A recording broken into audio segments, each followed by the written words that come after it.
My brother stole my inheritance while I paid his debts, so I bought our childhood home back alone and left him with nothing. I'm a 28-year-old guy who's always been expected to take care of things, especially when my family didn't know how to.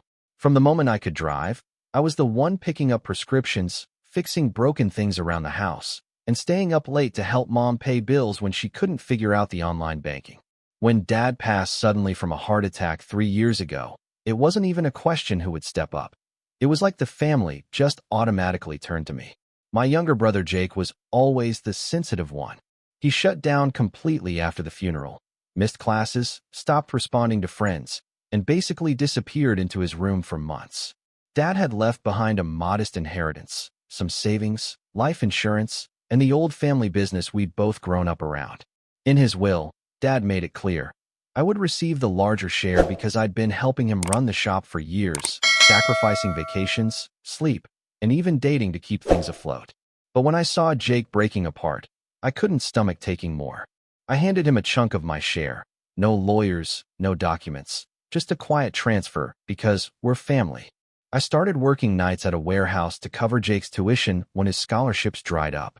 I dropped thousands on rent, food, textbooks, all while juggling our father's business and trying not to fall apart myself. Whenever mom thanked me, it was always with a strained look, like gratitude mixed with guilt. But I kept telling myself, this is what dad would have wanted. Keep the family whole. Back then, I believed love looked like sacrifice. But I didn't realize I was the only one bleeding to keep that idea alive. And I definitely didn't see what Jake was planning next. It started small at first, the way these things always do, with Jake calling late at night and whispering, "I just need a little help. Man, I swear I'll pay you back." His voice would crack, and I'd hear the faint echo of some cramped student apartment in the background. Beer cans clinking, music too loud for a Tuesday. I'd sigh, stare at the cracked ceiling of my own tiny room, and say, all right, just this once, even though we both knew it was never just once. Jake burned through the money I gave him faster than I could understand, somehow always needing more for emergencies that smelled a lot like parties and poor choices. A late tuition fee here, a maxed out credit card there. Then one night, my phone buzzed and his name flashed again, and when I answered, he sobbed. I messed up. I don't know what to do. Confessing he'd gotten pulled over and slapped with a DUI.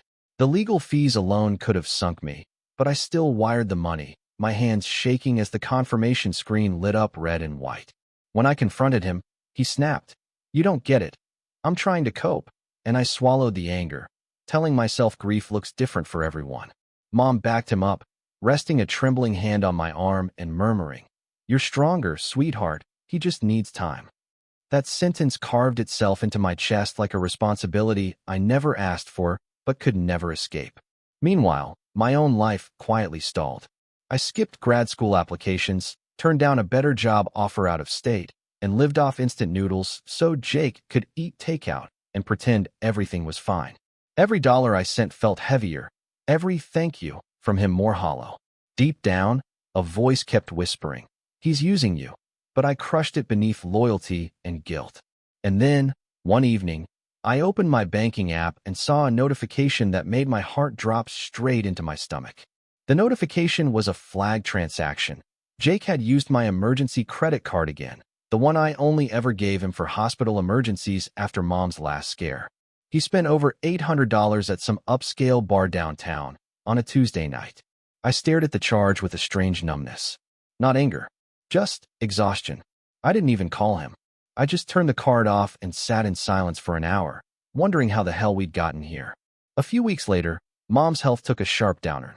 I was the one who took her to every doctor's appointment, picked up her prescriptions, and stayed up at night in a chair beside her bed when she started forgetting things. Jake showed up maybe twice. Once with flowers, the other time with a hangover. When she passed, the grief hit me like a second death, because this one I saw coming inch by inch, and it still crushed me. But nothing prepared me for what the lawyer read aloud during the will. I thought I'd misheard when he said the house was left entirely to Jake. Our childhood home. The place I was practically paying to keep afloat. The will described me as the stable one. Someone who didn't need as much help. She just wanted him to feel secure. The lawyer said, like that was supposed to make it okay. Jake didn't even try to hide his smug smile. He leaned back in the leather chair and said, "Guess the universe finally balances out." I didn't speak a word. I just kept staring at that page, at the sharp black ink spelling out the weight of my mother's final decision. All I could think was, after everything I gave, she still gave him more.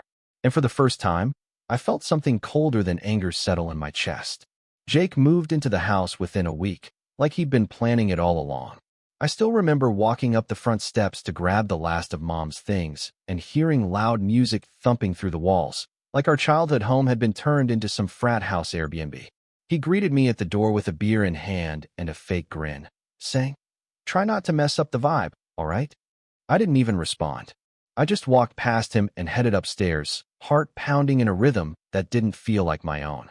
The walls were already painted over, Mom's soft peach tones replaced by dark grays and trendy neon signs. My old bedroom, rented out to some random guy from Craigslist for passive income, Jake said. He'd thrown my childhood trophies and books into a box and shoved them in the garage without even telling me. I found them next to lawn tools and broken Christmas lights, like they were junk.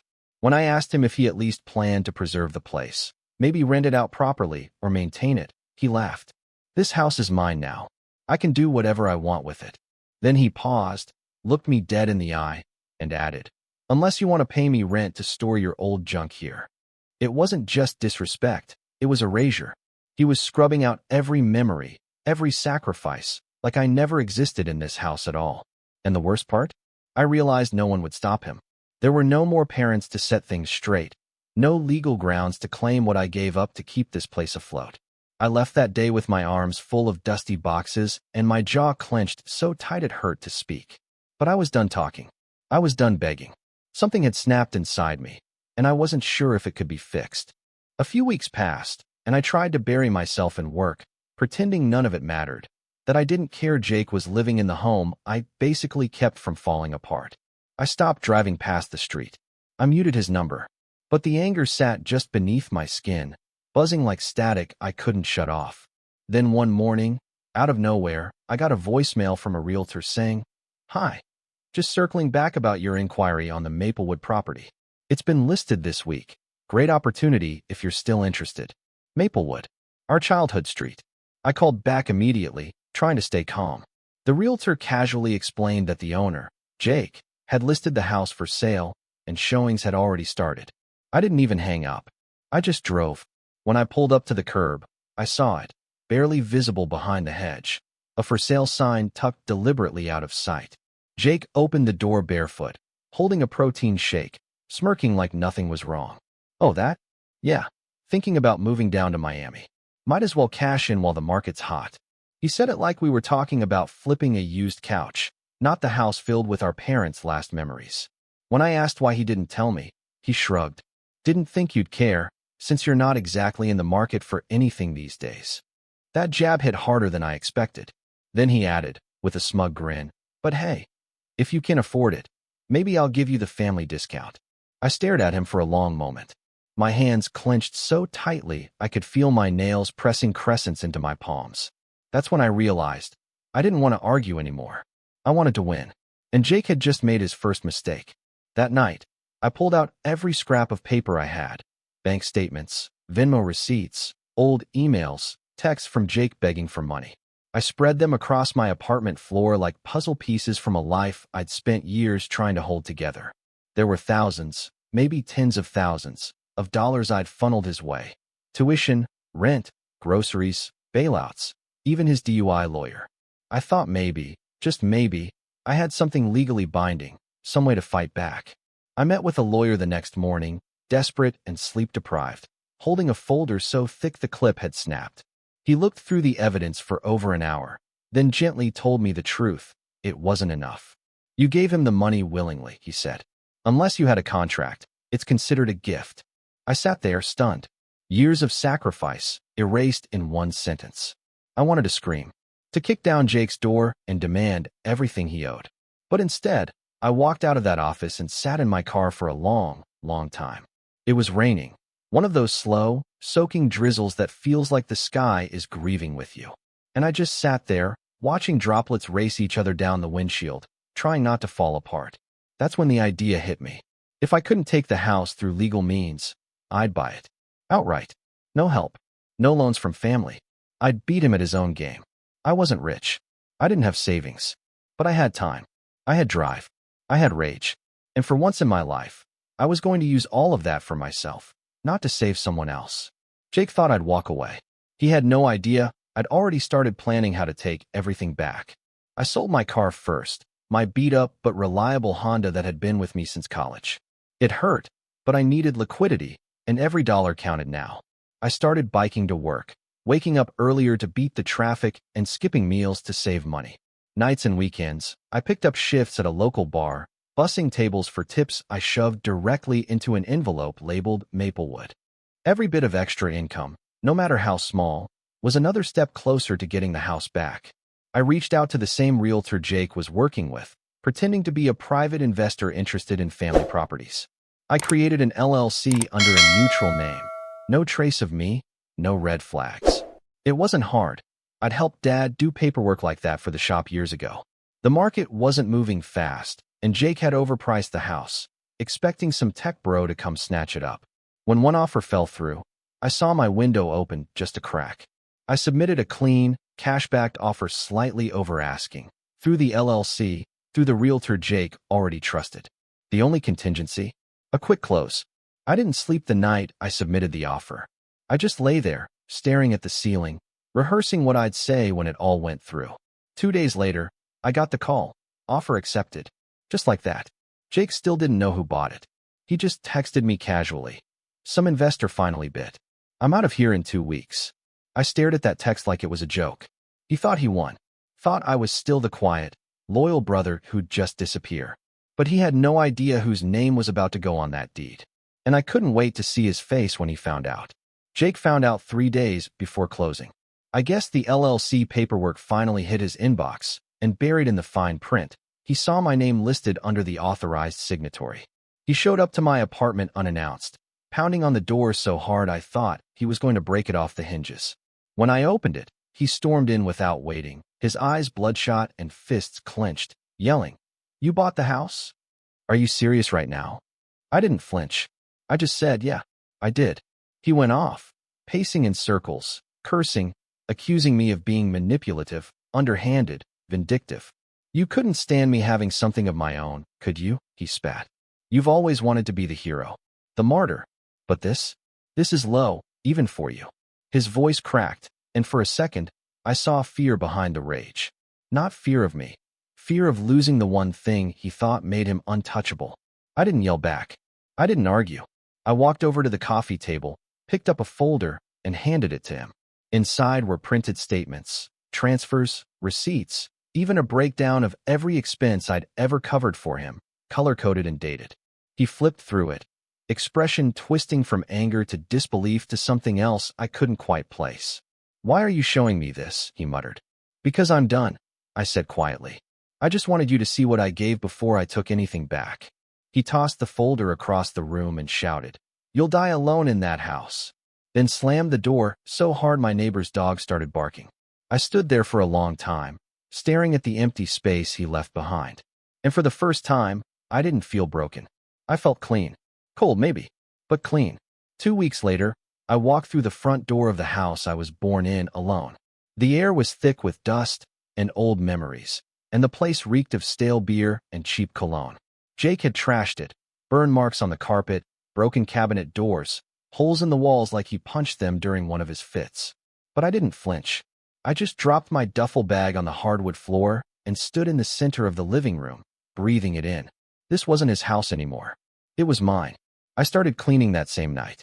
Pulled up the carpet with bare hands, scrubbing the floor until my palms were raw. I found one of Mom's old baking trays under the oven and nearly broke down when I held it. I didn't cry, though. Not yet. The grief came in quiet waves. Never loud, never dramatic, just steady and hollow. Every weekend, I worked. Painting walls, repairing doors, fixing plumbing. I learned how to install tile from YouTube. I rebuilt the patio with help from a retired neighbor who remembered my dad. He brought over iced tea and stories I hadn't heard in years. The more I worked, the less the house felt like a battlefield. It started feeling like a place I could breathe again. Neighbors began waving when I walked to the mailbox. A couple even stopped by to thank me for bringing the house back to life. No one asked about Jake. They didn't have to. The silence around his absence said everything. One night, I lit a candle on the kitchen counter, Mom's old cinnamon scent. And for the first time in years, I sat at the table, not waiting for the next crisis. Just still, just safe. But there was one thing left to do, something I wasn't sure I was ready for. I found the shoebox while cleaning out the attic. It was tucked behind a pile of old board games, nearly falling apart from years of dust and heat.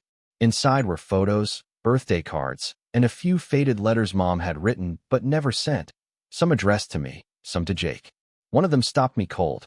It was a half-finished birthday card to Jake, written just weeks before she passed. The last line read, "I hope this house makes you feel safe the way it did when you were small. I know your brother will understand." I sat there for hours, just staring at that line. I wanted to be angry, but instead I just felt tired. I think she really believed I wouldn't need anything from her. That I'd be fine, no matter what. That I didn't need protection because I was the protector. But what she didn't realize was how much that assumption hollowed me out. That night, I wrote Jake a letter. Not to fix anything. Not to reconnect. But to release it all. I told him I didn't hate him, but I no longer carried guilt for choosing myself. I didn't owe him answers, explanations, or apologies. I only owed myself peace. "I hope you figure out who you are without me cleaning up behind you," I wrote. "Because I'm done being the net that breaks your fall." I signed it with no warmth, but no venom either. Just finality.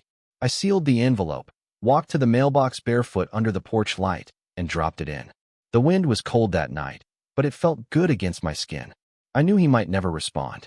But I didn't need his reply. I just needed to let go. I heard about Jake through the grapevine. He hadn't gone to Miami after all. His deal fell through. The deposit from the house had already been spent, and apparently, he bounced between couches trying to keep up appearances. His Instagram turned from flashy rooftop selfies to vague posts about needing time to heal. He unfollowed half the family and started sharing cryptic quotes about betrayal, like, "It's always your own blood." I never liked social media much, but I checked his page once or twice, just out of curiosity. Not joy, just clarity. My phone stayed quiet. No calls, no texts, not even on my birthday. It felt strange, at first, that silence could be this loud, but I got used to it. The house, once full of shouting and footsteps and guilt, now echoed with my own rhythms. I played music without worrying someone would complain. I cooked dinner without anyone asking for something different. I breathed. One aunt called me out of the blue. She'd been Team Jake for years, always saying I was too hard on him. But her tone was different this time.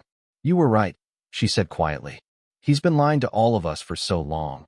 We just didn't want to see it." I didn't gloat. I just nodded, even though she couldn't see me. I didn't want revenge anymore. I didn't need to see him suffer. I just wanted distance, space, the freedom to live without the weight of fixing someone who didn't want to be fixed. Letting go didn't look like slamming a door. It looked like no longer checking to see if he was on the other side. And for the first time in my life, I didn't care if he was. Mornings are quiet now. I wake up to sunlight creeping through the old curtains, the smell of brewed coffee filling the kitchen I once scrubbed clean with blistered hands. The house no longer feels like a battlefield or a burden. It feels like mine. Not just on paper, but in my bones. Every repaired step, every painted wall, every late-night repair. It all carries my fingerprints now. The ghosts don't haunt me here anymore. I planted a tree in the backyard last month. A simple maple, just like the ones Dad used to point out on fall drives. I placed a small plaque at its base that reads, "Peace costs, but it's worth every cent." I don't expect anyone to see it or understand. But I do. It's a reminder that healing isn't loud. Sometimes it's just choosing not to answer the call, not to take on someone else's mess, not to reopen a wound that finally closed. People still ask me about Jake. Family, old friends, neighbors. Do you talk to him? Will you ever reconnect? My answer is always the same, no. But I hope he finds whatever he's looking for. And I mean that. I don't hate him. I'm just not his crutch anymore. This house doesn't carry shame or silence the way it used to. Now it holds music, warmth, and the quiet kind of joy that comes when you've fought like hell to build something no one can take from you. I sit on the porch sometimes with a cup of coffee, watching the breeze move the curtains through the open window. No chaos, no tension, just stillness. And that's when I know, this time, I didn't lose everything. I finally kept something for myself.